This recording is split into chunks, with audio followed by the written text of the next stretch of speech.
Kalian jangan berpikir hanya dari fasilitas loh, tapi coba berpikir dari sisi psikologis anak ini. Apakah anak ini kuat atau tidak gitu loh. Secara kalau kita melihat dari kasat mata,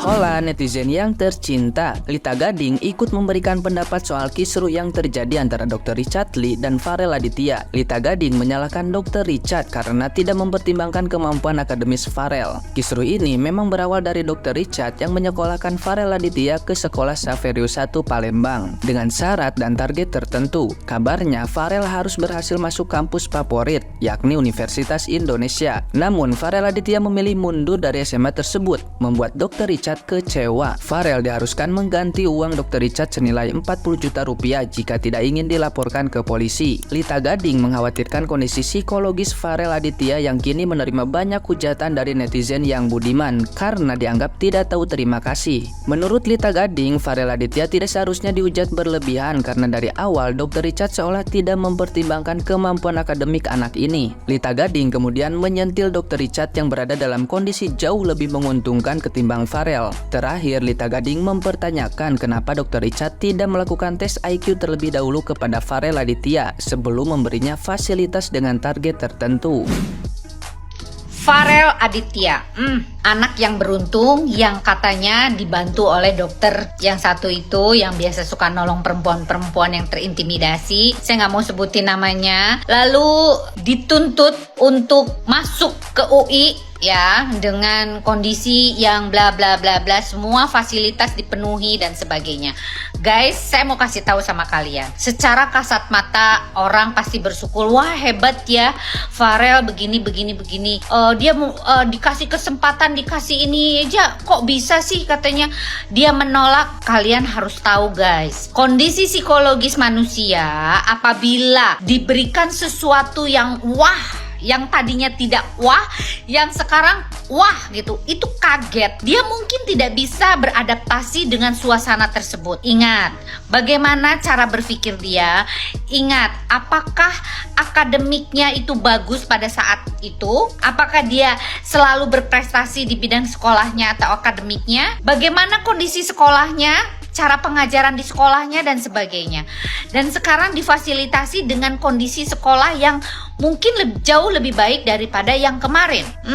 Kalian jangan berpikir hanya dari fasilitas loh, tapi coba berpikir dari sisi psikologis anak ini. Apakah anak ini kuat atau tidak gitu loh. Secara kalau kita melihat dari kasat mata, dia mengundurkan diri dari fasilitas yang sudah ada yang diberikan oleh si dokter itu karena dia tidak mau punya utang budi. Dia tidak mau tanggung jawab dia terlalu berat gitu loh. Jangankan jangankan dia gitu loh untuk dituntut masuk UI. Oke, sebagai motivasi bagus gitu loh. Itu sebagai istilahnya tuh pacuan gitu untuk dia bisa mendapatkan fasilitas yang lebih baik lagi gitu loh. Apalagi mendapatkan satu universitas yang oke. Tapi kan harus dengan berjuang keras gitu loh. Apakah dia mampu gitu loh.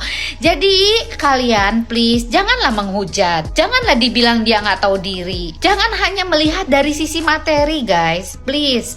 Kasian, dia itu masih belum cukup umur untuk bisa berpikir, untuk menanggung tanggung jawab yang begitu berat ya. Jadi mungkin saya sekarang ini tidak memihak kalian ya, tapi saya berkacamata dari sisi psikologis anak, bukan dari sisi psikologis si dokter tersebut gitu loh. Kalau dokter tersebut mau udah banyak duit, mau diapain? Dia bisa memberikan 1000 anak kok daripada yang sekarang ini gitu. Nah sekarang ini fasilitas itu kecil lah buat dia. Tapi beban berat dan beban mentalnya si anak ini dengan diberikan semua fasilitas tersebut bisa nggak memenuhi keinginan dan target si dokter tersebut? Ayo, kalian jangan jangan berat sebelah cara berpikirnya. Kasian loh ya.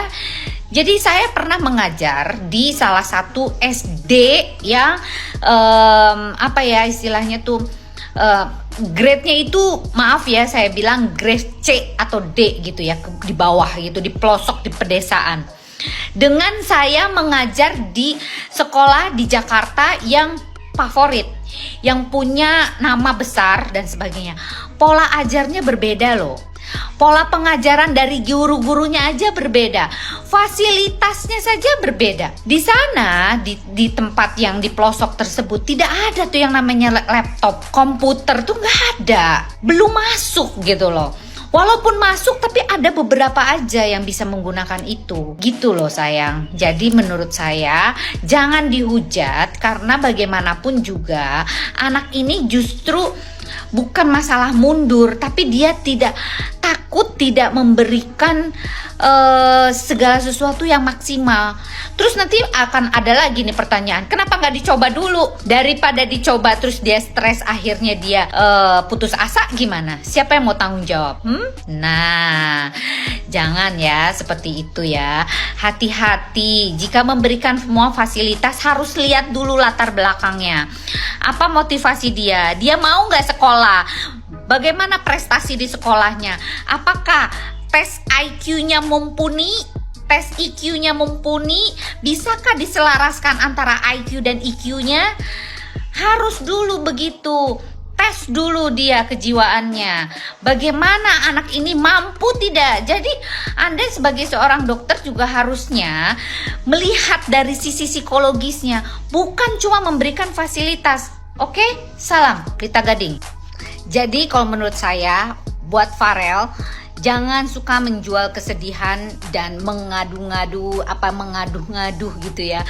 Untuk orang itu iba terhadap kamu, itu juga nggak bagus. Itu bukan seorang yang gentleman. Buatlah diri kamu sendiri, dan kalau memang benar tujuan kamu mau sekolah, sekolahlah yang baik. Dan kalau menurut saya, kesempatan itu nggak datang 2 kali loh. Kalau memang benar kamu mau sekolah dan tujuannya baik, lebih baik pikirkan kembali apa yang sudah menjadi harapan orang gitu loh. Karena orang tuh sudah simpatik sama kamu, tentu ya nggak sih? Dan kamu juga cerdas, pinter, ganteng lagi. Jadi ada nilai plus kalau kamu sekolah. Oke? Salam Lita Gading. Bingung saya ya sama kalian netizen.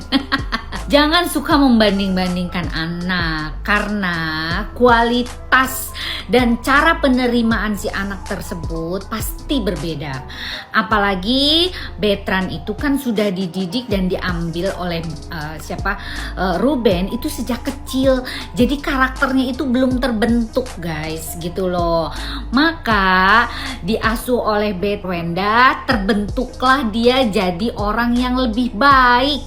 Karena orang yang mendidiknya itu adalah orang yang terpelajar, orang yang mengerti akan edukasi, orang yang paham tentang psikologis manusia, psikologis Betrannya itu sendiri. Berbeda dengan kondisinya Farel. Kalau Farel itu anak yang sudah dewasa, cukup dewasa, sudah 17 tahun, dan selama ini dia tidak ada pola asuh dari orang tua dan dia dididik oleh neneknya. Nenek beda dong dengan Ruben sama Sarwenda. Cara berpikirnya pun juga milenial barangkali. Nah, secara nenek mungkin konservatif, bener nggak? Itu aja udah berbeda latar belakangnya. Jadi kalian janganlah membanding-bandingkan antara Betran dan Farel. Farel udah pasti tidak mungkin sama seperti Betran. Oke, kita nggak usah ngomong Betran deh, kasihan dia. Bagaimanapun dia anak yang hebat, anak yang berprestasi, anak yang memang berbakti kepada Ruben dan Sarwenda. Titik. Ya, saya lagi membahas tentang Farel. Farel itu kondisinya itu dulunya tidak ada kasih sayang dari orang tua, ditinggalkan orang tua, sehingga dia terbentuk dengan jiwa dan karakter yang rapuh gitu loh. Walaupun dia mungkin pintar di sekolah secara akademik, tapi dalam sisi EQ, emotional intelligence-nya itu belum terbentuk dengan baik gitu loh guys. Maka dari itu, apalagi dia itu kan selalu curhat di sosial media, dan itu udah menjadi kebiasaan dan habitnya dia gitu loh. Sehingga mungkin ya dianggap bahwa itu adalah mata pencarian dia gitu loh. karena dia sudah enjoy di sana. Dia sudah mengaktualisasikan dirinya itu dengan cuap-cuap di media sosial. Seperti itu guys. Dan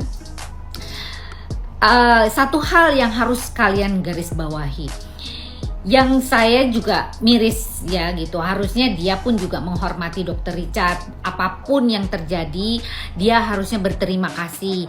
Bagaimanapun juga Dr. Richard sudah berusaha membantu semaksimal mungkin dengan kondisi dia gitu. Sorry ya, kita angkat atau dia mengangkat derajatnya dia itu dengan kondisi yang semaksimal mungkin dikondisikan oleh Dr. Richard, disekolahkan, diberikan fasilitas, diberikan satu kehidupan dan sebagainya dan sebagainya. Namun barangkali saja ada intervensi-intervensi di luar sana, pihak ketiga, pihak keempat barangkali yang barangkali ingin juga mengintervensi dia untuk udahlah nggak usah lah sekolah lah, capek lah barangkali beginilah begitulah gitu loh. Nah kan nggak tahu, kalian juga para netizen nggak tahu kan, barangkali ada intervensi dari pihak yang lain, bener nggak? Nah jadi kita harus bijaksana. Dr. Richard juga mungkin ada rasa sakit hati karena merasa kok dia sudah berbuat baik tapi dia tidak dihargai dan sebagainya. Kita apresiasi terhadap Dr. Richard yang selalu berbuat baik kepada orang lain. Biarlah hal ini adalah pahala yang bakal diberikan Tuhan untuk Dr. Richard, seperti itu ya. Semoga ya dok ya. Namun kita juga berharap kepada Farel, dia harus benar-benar punya pendirian. Sekarang ini dia kan sudah terombang-ambing tuh, sekolah aja udah enggak jadinya, terus dia entah di mana sekarang. Sudahlah, orang yang begitu artinya dia tidak punya kekuatan hati dan mungkin pengaruh luarnya lebih kuat dibandingkan dengan karakter yang ada di dalam diri dia. Karakter dia tuh sudah hampir terbentuk. Nah inilah makanya dia tidak mempunyai pendirian, dia tidak mempunyai keputusan dia hanya emosi semata. Dia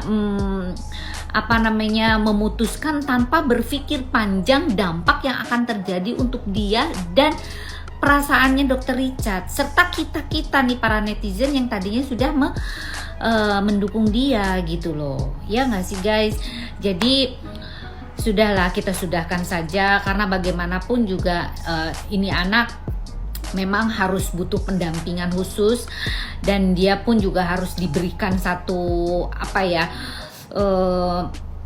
attitude pelatihan sikap dan cara berpikir yang baik gitu loh. Bagaimana dia menghargai orang, dia menghormati orang juga harus benar-benar diajari gitu loh. Peer group kalau menurut saya, karena usia 17 tahun ini dia masih berkelompok gitu ya dengan teman-temannya, barangkali dia punya komunitas sendiri gitu loh guys ya. Positive thinking itu yang terbaik, dan di sini saya tidak memihak siapapun. Saya di sini hanya melihat dari berbagai macam aspek psikologi dari masing-masing orang yang berseteru ini. Oke? Salam Lita Gading. Nah, gimana nih menurut netizen yang terhormat? Silahkan berkomentar ya.